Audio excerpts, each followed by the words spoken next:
La case est en machette, gardée par un homme fait de douille et pour voisine une hutte de téléphone portable.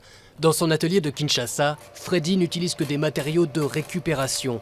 Cet ancien étudiant des beaux-arts congolais a pourtant du mal à vivre de ses créations. L'art dans nos pays a encore des problèmes. Mais il y a un foisonnement énorme de créateurs.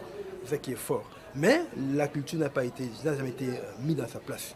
Ça, c'est un travail que je dois dire à nos dirigeants de le faire parce qu'il ne faut pas qu'ils attendent 50 ans après. Car dans un pays où plus de 70% de la population vit sous le seuil de pauvreté, l'art n'est la priorité ni pour l'État, ni pour la population. Rama vend ses sculptures entre 700 et 1500 euros, inabordable pour le commun des Congolais. Alors le jeune artiste se tourne vers l'étranger.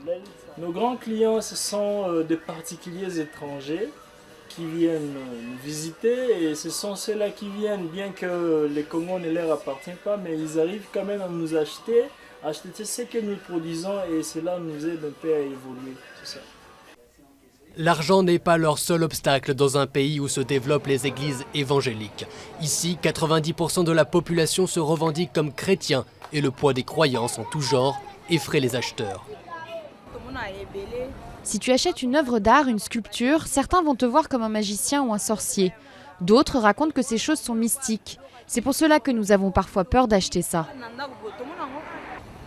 Mystique ou pas, le marché de l'art contemporain africain est pourtant en plein essor, comme au Kenya, Nigeria, Mali ou ici, en Côte d'Ivoire. Après la crise électorale en 2011, la fondation Donwai a réouvert et profite de la croissance économique.